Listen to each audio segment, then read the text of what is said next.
Welcome back to MarketPulse podcast.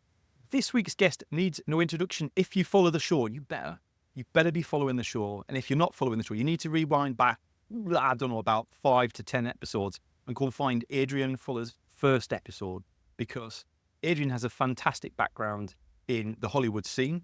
You learn to be a producer of all things. You learn from the best, not only to be a producer, but learn from the best. And we shared a fantastic episode together. I loved the conversation that flowed out of that. Welcome back to the show, Adrian, for a round 2. Ironically, recording in the same week that your first episode has gone live to the public, right? Amazing. It's amazing. By the way, Paul, I do follow the show, and I know exactly who this guest is. He's a wonderful man. So. Good, yes. I had lots of positive things to say about him, right? And he was... Exactly. I have to say, man, this is the only time I've ever done 2 episodes of the same podcast, and I'm only doing it because of how much fun we had the first time. And that really is a testament to your skills as an interviewer and a podcaster. So thanks for having me. This is amazing. It's been a lot of fun.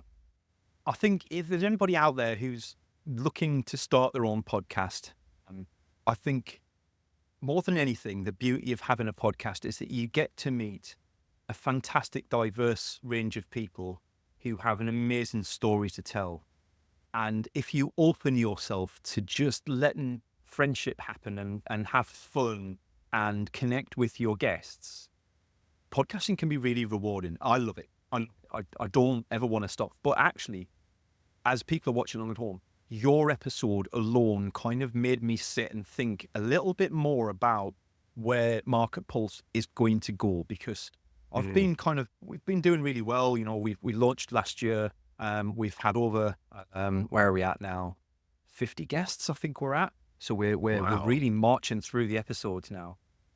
However, I kind of felt like we were missing a trick. I don't feel like we were honed enough on particular areas. So I'm going to launch season 2 in April of next year, because that's how far ahead we are.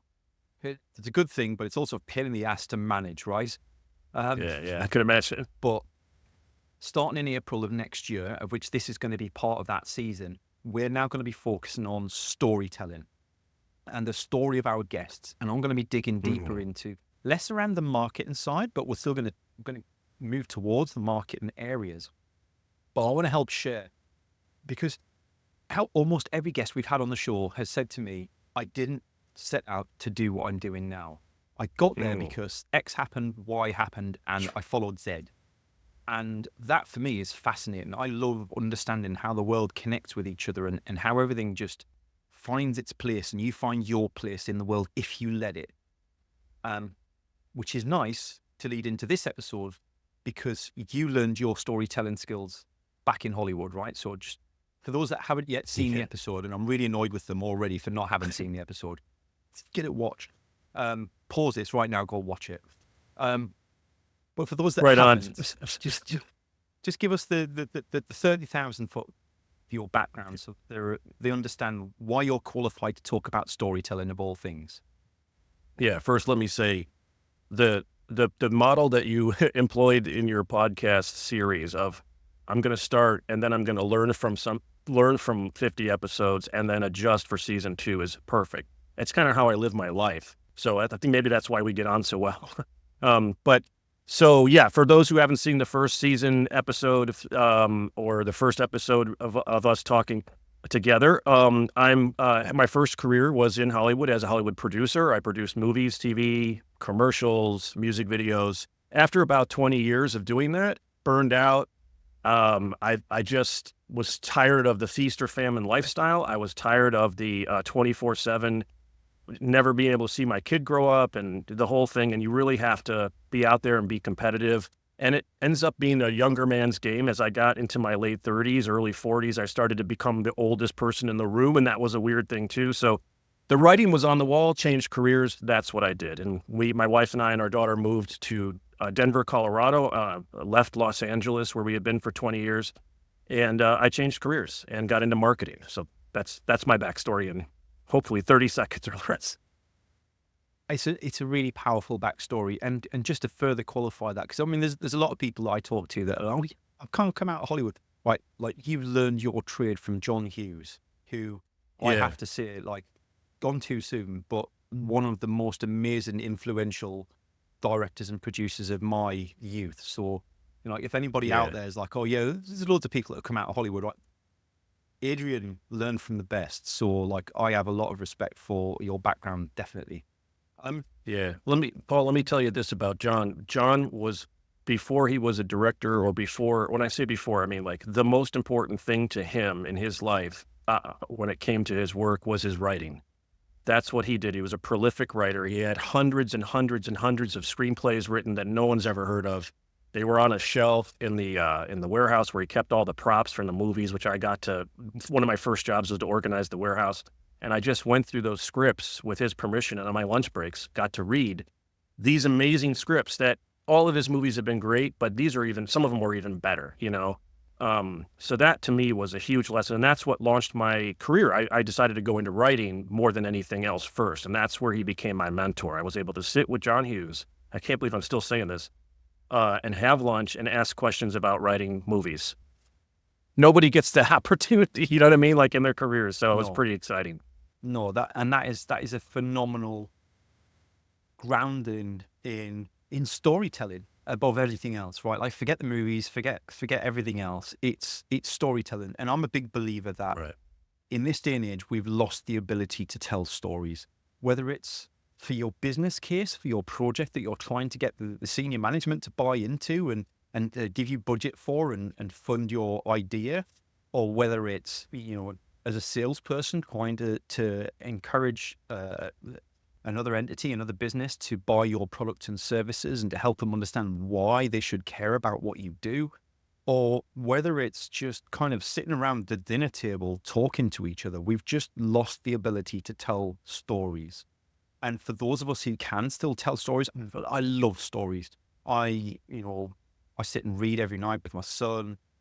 He's got such an imagination already. And I think that is something that is a skill that going forward, when you've got things like AI and large language models about, like, it's that ability that I don't think that will ever be replaced by AI. You might come close sometimes, but I think that is Right. what keeps us human. And it's how we pass knowledge from one generation to the next and from one community to the next. It's so important to us.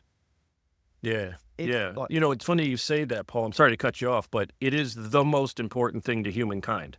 It's the way we do everything. It's the way we communicate. It's the way we learn.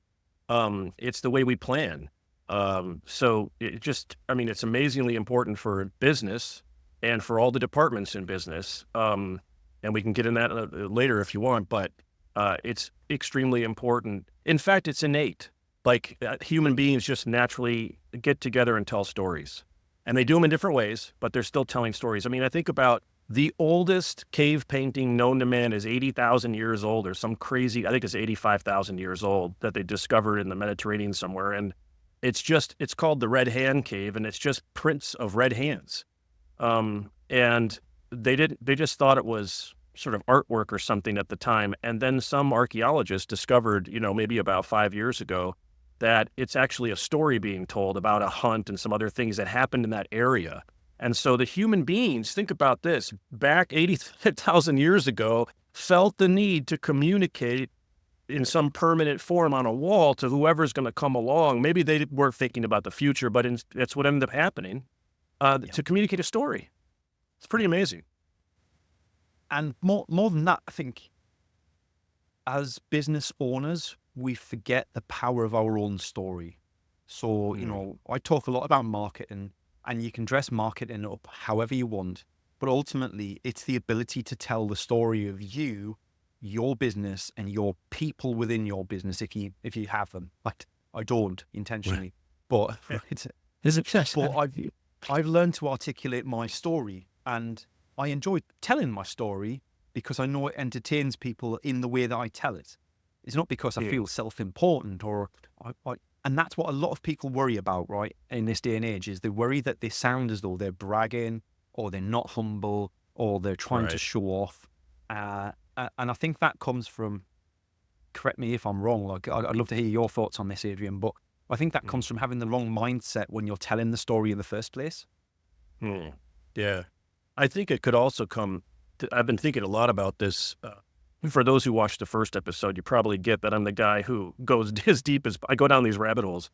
And I've been thinking a lot about this, the power of story, but more importantly, the value of story when it comes to business and marketing. And I noticed that at some companies I worked at, where if you go all the way back to the genesis of the company, they started the company because they had a passion for something, or they had a need to go out and do this thing, was a purpose in life. Those stories then continue on through the company's sort of through line of their, the linear life of the company, and they become easier and easier to tell because they're authentic and they're real.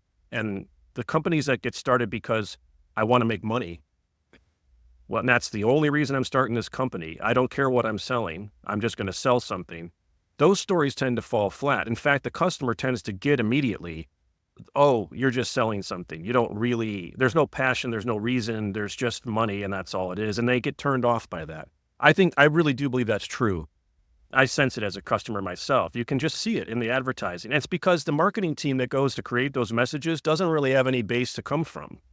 And so they have to create something out of thin air. And sometimes there's an amazing campaign, but in general, they'll fall flat. And it links with the company vision as well, right? So you can tell that they have an engaging story to tell because they understand that they want to make an impact that's bigger than making revenue in the business. And I think that's so powerful to help with your marketing, because it's kind of like I've said for a long time, I love to talk to purpose-driven businesses, because a purpose-driven business, a purpose-centric business, can shout from the rooftops about what they do all day long, as often as they want, because nobody's going to accuse them of spamming people or pitch slapping people or being boring or monotonous, because there's an ultimate greater good behind what they do. But there are businesses other than purpose-driven businesses that find the ability to do that because they've tied their origin story, traced it all the way through to the company vision, and they live by that and breathe it. Is that fair? Right. Yeah, that's totally fair. And I think it all stems from having, like for the purpose-driven business, there's a backstory. There's a reason they're purpose-driven, right? There's that thing. There's the purpose. If you don't have that backstory, then it all falls flat. And to your point about AI, I think where we are right now is that AI doesn't create a backstory. It just creates the story in the moment. And that's why a lot of times they fall flat. I've done this many times where, you have someone say, hey, put together a purpose statement for our website, but the company has no real purpose. And so you can read in that statement that it doesn't feel real. And then you use AI to make it better. And maybe it's crafted better as a written piece, a paragraph, but there's still no backstory, and that comes through. It falls flat. Paul, I wanted to this backstory thing has been on my mind so much lately because I'm realizing how important it is for all of the things we just talked about. And I went back to prior to this recording, I wanted to go back and look at some of the things I'd done in the past. And, we talked about John Hughes, and I started my career as a writer. One of the things that John did and taught me, and I think what makes the difference between a good film or a good piece of entertainment or content versus a great piece. The difference there is that backstory. John didn't just sit down and write, 16 Candles or whatever the movie was and tell that story of just that moment. He took months and months and months and mapped out the backstories of those characters so that when he finally told the story that we went to see in the movie theater, it felt like these characters were fuller, they are more developed, but you didn't know why. You might not have even known the backstories. It's only for John on his wall, on his written on his papers. You go to the theater and you experience this, and it feels deeper. It feels more real, authentic. You can identify with the characters. It feels relevant, and that's what he taught me. That's due to taking that time to create real backstories for these fictional characters. And so I started diving into that and started realizing, oh, wait a second, that's also the difference in business and marketing, right? Like, so you sit down and you write out a character, and you have all these archetypes for characters, and good writers can just figure out, okay, I need an anti-hero, I need a wise old blah, blah, blah, and then you put them together and you make a movie. But if you take that extra time and write all those backstories of those characters, that when you actually go to write that movie, it's going to even be a greater experience for you as the writer. So there is more value in the movies do better. They perform better at the box office. They get more awards. They potentially could create, a historic filmmaker status for someone like John or Tarantino or some of these guys who really know how to do it. If you take that and push that into the world of business, it's the same thing. And so I started diving down into the value of story recently. And I started looking at, okay, these brands have great backstories. It's Coca-Cola or whatever, Nike, or whatever that backstory is. And we all know those backstories. We know the sort of linear arc of Nike and how where different celebrities came in along the way, like Michael Jordan, and how that changed the company. And we know all those great backstories. So I found online, and this was really amazing. It was like a light bulb moment for me. There is this study that was done in 2009 called the Significant Objects Study, where these researchers, and forgive me, I don't remember their names, but if you Google Significant Objects Study, they've got their own website. And these researchers wanted to prove there was actual monetary value in story for brands. So they went to like yard sales and flea markets, and they bought about 200 little trinkets. These little, whatever it was, a keychain from Florida, a little plastic horse that some girl played with, whatever. They bought 200 of these trinkets. And the trinkets were all value between $1 and $2. There was nothing more than $2. So, they spent $300-$400 on these trinkets. They then hired writers to write a backstory for those trinkets, each one of them. And they put them on eBay for sale along with the backstory. And you know what happened? That $1.25 little plastic horse sold for $65 because it had that backstory. And that study has been corroborated 10 or 11 times since. So it's not just a one-off kind of thing. And here's the craziest part of it all, Paul. They told the buyer that the story wasn't real. Here's a fake story that a writer wrote for this little tchotchke. And the tchotchke cost us $1.25. We're selling it to you for $65. And they were all purchased. They made a 3,000% increase in, for ROI or revenue. And so it really dawned on me, oh my gosh, if you have a strong backstory, and I mean, it's kind of weird to say, even if it's fake, you know what I mean? But you have something that can anchor your product, your brand, your service, you are actually going to increase the value of those things. You will generate more revenue if that's what you care about. But you have to have that really strong creative backstory. I think that's a beautiful way of describing the real value that story can have on things.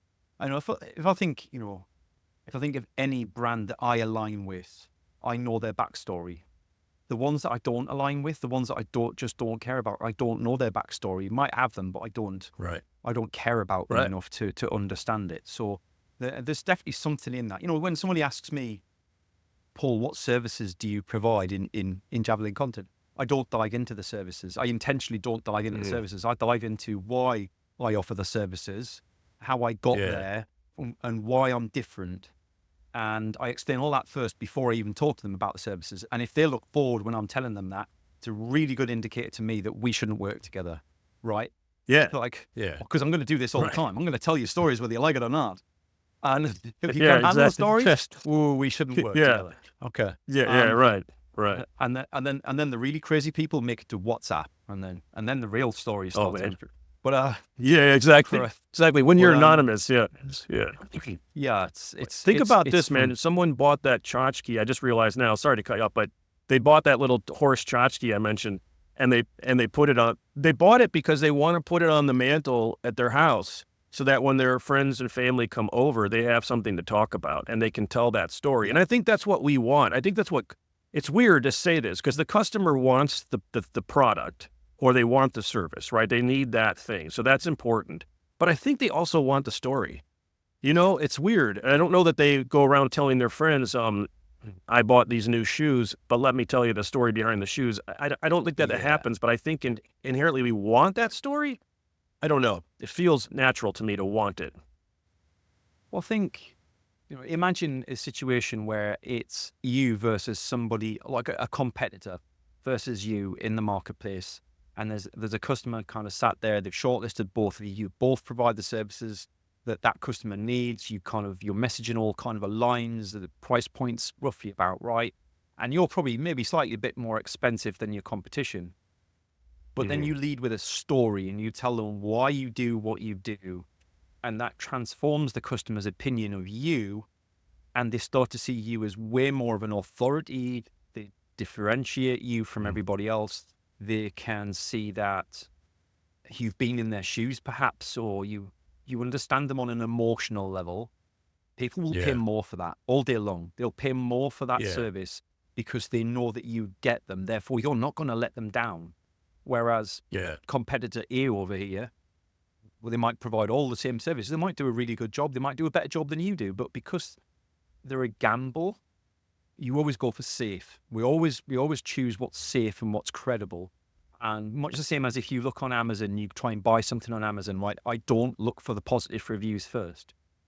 Nobody does. Right. If I come across a product that's 5-star reviews, I ain't buying it because it's not genuine. If it's 4.5 stars, brilliant. What's wrong with it? And can I live with that? Because if I can live with that, otherwise it's got a pretty perfect rating, I like it. I'll buy that. Yeah. But that's the difference, right? And I've sold stuff on eBay before, and my wife cringes when I do it. Like I'm like, oh, I'm well, you know what's coming, right? I'm like, oh, here's a pram that's my 7-year-old's grown out of it now 3 years ago, but it's kind of been left in the garage. We've looked after it, but it's been left in the garage. It's really lonely. It's had a good innings. We've got lots of memories attached to this. We've had our first football game in there. We've done this, that, the other. Please put it to a good home. I'm looking for respectable parents to come along and buy this and put it to some good use because we really care about this pram. And you get people like messaging you like, that message is brilliant. I'm going to tell all my friends about it. Like, not hard. Like, we all have stories. And yet I still come across people who claim that they don't have a story. Oh, my story's boring. You don't want to know. Like, do you think that's true of anyone? Because I doubt it. I just think it's the ability to we talked figure about out your story. Right. Like you and I talked about before the show. Well, first off, I want to say there's a lot of things I want to say. But first off, you said you don't have any employees, but the people in your business are us, the people you interview. And I think that's brilliant because I would love to do that. Because by the way, as a living, it'd be great to just keep meeting new people. But I think look, when you're in a business that has no differentiator compared to your competitors, that really sets you apart. I was in that business. It was a property restoration. We were all the same, right? It wasn't a commodity necessarily, but it was, every company basically did the exact same thing. The only differentiator you have in that is your story. Yeah. That's it. And so you have to have a better story. And like you just said, if you can I think everyone has a story. Some people don't want to tell it. Some people are afraid to tell it. Like you and I talked about before the podcast, some of your guests, you have to really pull out the story from them. And why is that? And obviously that goes into a whole, psychological trauma, a childhood kind of thing that I'm not qualified to talk about, but I do have friends that are like that. You just, and it gets hard because I'll tell a story, you respond, you tell a story, I respond. That's the natural course of things. In the market, it's the same natural course of things. You tell a story, a customer responds, So it's definitely, it can be definitely tough if they don't want to tell their story. We had a guest on the show a couple of weeks back, Andrew Wood. And Andrew has a fantastic backstory. So he grew up with dyslexia, potentially ADHD, we're not sure. Like, dyslexia was the only thing that was diagnosed for him. So he hangs his hat on that. And it wasn't diagnosed until he was in his mid-teens, by which point he was already in trouble. He ended up in the prison system, made a conscious choice to get out of that, and now runs a £10 million a year business and growing rapidly, right? So a complete transformation, a brilliant story. And we recorded his story twice because we had a tech failure the first time. We lost the first episode. But I remember recording it with him a few weeks before, and he was really anxious. And halfway through, he's telling me, I don't do marketing. I'm not a marketing person. I just kind of came on to help share my story and X, Y, and Z. And, and then we re-recorded, and he'd had time to think about some of the things that I'd said to him about, I think that's a really powerful story and you should share it and work on it. And he came back on the show as a completely different person. And the episode that you'll see released into the public was so much more it flowed so much nicer. You could see there was passion Wow. behind what he was saying. He wasn't deflecting and making himself sound as though he didn't know what he was doing, because he absolutely does know Right. what he's doing. It's just not a conscious choice. But the Yeah. story's in there. The story was there, and he knew that the story had real power for his business. But he's also conscious. He doesn't want to come across as using that story for revenue, right? Like, it's not, Right. and that's not what he's about. He's about, I want to impact young people who might end up in that same situation. It's a powerful story. It's not why you should buy from me, but it does help you remember me, if that makes sense. Yeah. Yeah. And I I can't think even that's imagine. I fair, don't. right? No, I don't know, Andrew, but I would say that I would hazard a guess that the past still, punches him in the face every day. In other words, I would imagine that even with his success now and growing success, that he still feels like the guy who went to prison. Do you know what I mean? He still feels like that young thug or whatever, or whatever the term is. We all have that, right? And that in that initial round with you, that came up and that blocked him and that made him insecure and nervous. Yep. And then maybe because of the initial round, he felt comfortable, had some stories with you and felt, okay, I can talk to this person. He's like-minded and I can connect. And that opened up on the second round. I don't know, but I would imagine it's got to be tough. It's got to be tough for people who are highly successful that came from nothing, because they must always have the nothing creeping up in their ear telling them that they don't know what they're doing.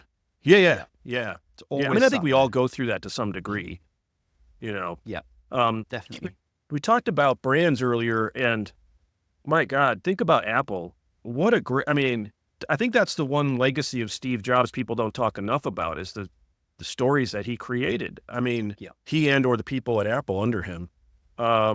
And the company is, I think, faltering a little bit lately. I've been hearing some bad things about the new phone, and there's not a lot of good design behind the new update, et cetera, et cetera. Who knows? I'm not a tech person, but I would just say that if they get back to any company that falters after many years of success, you've got to get back to that story. What was that original story that was being told? It's highly valuable, and I can't express that enough for any business leader. You just got to know your story, and it's got to be, an impactful story.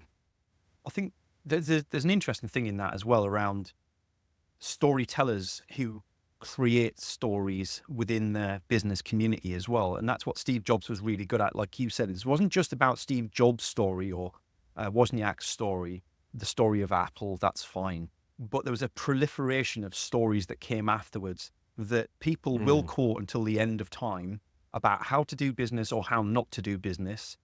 And you've got to think that whilst they might not have been intentional at the time, they were captured.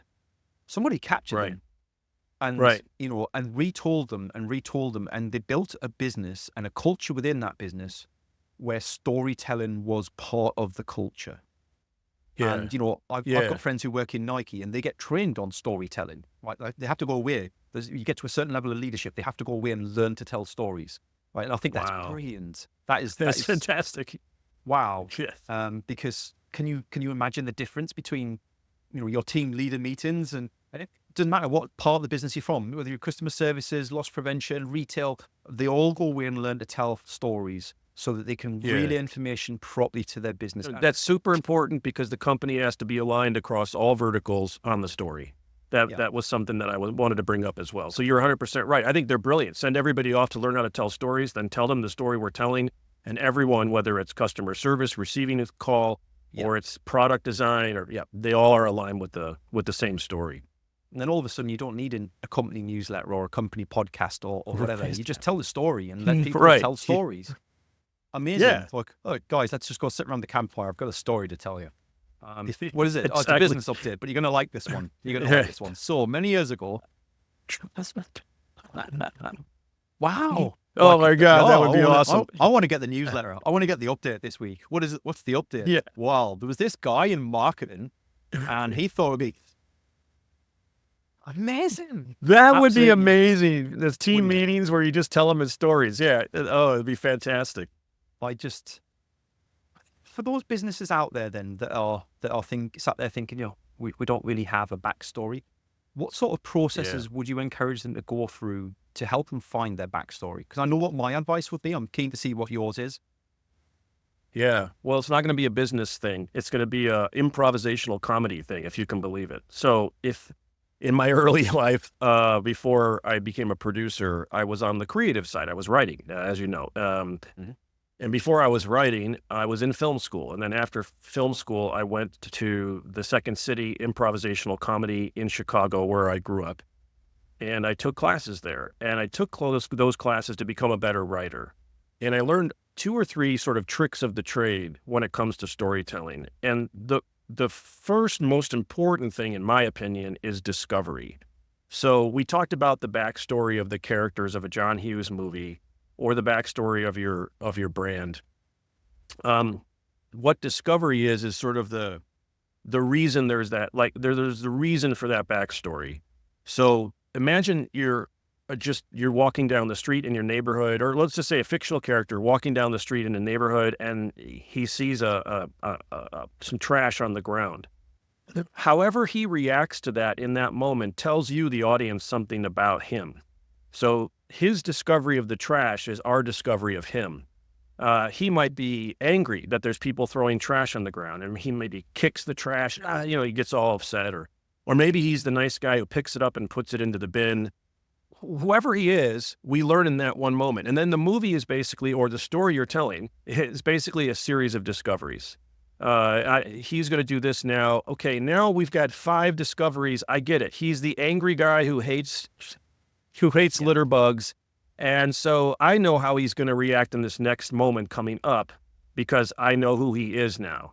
So that discovery is a process that has to happen, I believe, within the team. And I've done this a million times with marketing teams, where we discover that the story we're telling really isn't the character that is that brand. It's a story that made sense maybe 2 years ago when someone who else was leading marketing wanted to create something that would get customers' attention, but it's not authentic to the brand. So you kind of have to go back. Who is the brand? What is it? Is it male? Is it female? Is it both? What do they do when they see trash? What does the brand character do when it sees trash on the ground? That's where I would start. And then the practicality of writing the story. Oh, so I can see you're trying to jump into. No. I'm brain's farting a million miles an hour. I love what you're saying. I'm just excited. I love listening to you talking about storytelling. It's fine. Carry on. Oh, awesome, man. I love talking about stories, so it's perfect.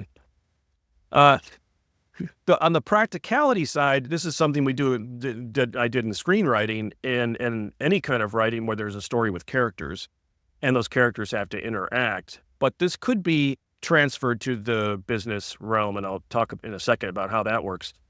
But simply, the old adage, it's called get in late and get out early. So if you have a scene, 2 characters meet in a room and they talk and they come to some conclusion and then they leave, oftentimes in filmmaking or regular storytelling in books or in theater, you don't have the characters enter the room and start to talk unless that entrance is super important to the plot of the movie for some reason. They're already in the room. So, and oftentimes the best storytelling is when you as the audience come into the room and they're already in conversation. They don't start the conversation. They've already started a minute ago. They've gone through all the surface stuff that we go through when we have conversations. And now they're at the meat of the conversation, and that's what we care about. So why not just jump to that? The other thing is, when your lead character, when it's obvious to the audience or to your lead character that she or he is going to obtain their goal for that scene, I've come to this room to get the money that person owes me. And once they realize that, once that person either hands over the money or they realize that person's never going to hand over the money, in other words, there's a resolution in the character's mind, the scene's over. Anything after that is a waste of time, and so you get out. In other words, you get in late, you get out early, you're focused on the meat of it. You see where I'm going with this? Yeah. So from a practical standpoint, when you're working on a story for your brand, you don't need to tell every last detail of the history of your brand to get to the point that the customer really cares about. You can give a little short, brief intro, but then get to the point. And so that, and then get out early so that they're wanting more. They want to read the next story and they want to click to the next page. And, they're just tricks of the trade, so to speak, but they work across business as well. And that's why there's a robust business around improvisational comedy training for business executives, because all of these things are brought up in that training. I think that's some really powerful advice, Adrian. I'd love to, like, so if you're watching along and you're taking notes and you want to, like, if you're doing this, you put this into practice, send me a message and let me know. I want to know, because I want to pass it on to Adrian. We're not fishing for business here. I want to know who's putting this into practice and discovering things about themselves and about the business from what we're talking about here. And my 2 cents on the end of that, I'm going to go on all American here. My 2 cents on the end of that is tell your story every chance you get. Don't tell it for the sake of telling it, but do it for the sake of teaching yourself your story, and watch for the reactions as you tell your story. And if you come to say something and it gets a reaction from the other person, put that in the next time. If it doesn't get a reaction, change what you said, change how you say it, go down a different path slightly, and wait for the reaction. And if you're getting reactions, then you're telling an engaging story. And, you might need to do a little bit of lead up to get the reaction, right? You might need to give a bit of boring information in order to be able to talk about this bit over here that is actually really interesting and exciting for people to hear about. But I've found that I've reinvented myself for 4 industries now. And I love networking. I love building new. It's tough to build a whole new network in a whole new industry. But the one thing that kept me going through it was I'd start with a really short story about why I'm in that industry. And then I'd build on it step by step by step and have lots of conversations, repeat that story and gradually make it longer until it's long enough. It doesn't need to be a long story, but it needs to be long enough that when you then dive into your services or products or whatever it is that you're then going to talk to them about, they're open to it because you've shared something about yourself. You've shared your journey, and they get why you're doing what you're doing now. They align or don't align with you. And it becomes very easy also when you do that, if you build that step by step, to find the people who you shouldn't work with. And we kind of talked about this before the show, right? Like a couple of times I've told my story and I can see people are like, I'm going to type on my emails, or like, if you're not going to listen to my story, we shouldn't work together because I'm going to have to tell your story. You're not going to give me the respect of me.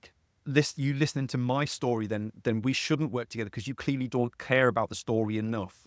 And that's a big red flag for me in my business. So I hope that's useful for folks out there who feel like they don't have a story. Now you've got Adrian's input there on how you can start to shape that story behind the scenes, how you can start to figure yourself out and discover what your story is. Don't try and tell that whole story at once, all on day one. Build on it so that you get a feel for what resonates and what doesn't. And you can create the story that you want to create as long as it's true. Because the only caveat, let me double click on it's got to be true. Yes. Let me double click on that for you really quick, which, I mean, I 100% agree. I mean, you have to go out and tell your story 1,000 times, whatever that, remember that, what's that thing, you learn something after 10,000 times. It's like the same thing. You tell the story 1,000 times. And by the way, during that process, the story is going to evolve. Now, this is a big question for you, Paul. I wonder what your thoughts are on this, because it seems like in some parts of our societies, we hate when stories evolve. Well, you, Mr. Politician, said 2 years ago you believed in this, but now you believe in that. I don't trust you. But is it okay for those stories to evolve? They tend to evolve naturally for all of us, and kind of what you're talking about is you go out and tell that same story, it's going to evolve. It's going to become sharper. That'll be for sure. Maybe the core story doesn't change, but the sharpness of it changes. But is it okay for a brand to evolve its story over time? I tend to think it's okay. I can't think of any real examples in the moment right now of a brand that did that, but I know brands rebrand, they change their stories, people change their stories, but from a place of making them better, I don't know. What are your thoughts about that? Is the evolution of a story okay? I think to evolve a story is fine. It's when you try and wholesale change the story and tell a different story, or you change the end point of the story. You can't change your vision. Right? If you're a brand, you can't change your vision unless you've outgrown your vision, in which case, fine. I set out to help 1,000 people. I've helped 1,000 people. Now I want to help 10,000 people. All right, fine. Yeah. But Dr. Martens as a prime example, right? Dr. Martens will always be Dr. Martens. there is no getting away from their backstory. There is no getting away from what they stand for and who they serve and who they work with. And if they tried to do that, it would kill their brand and our identity. So I think evolution is the key word, right? Like I think it has to evolve to an extent. There is always more.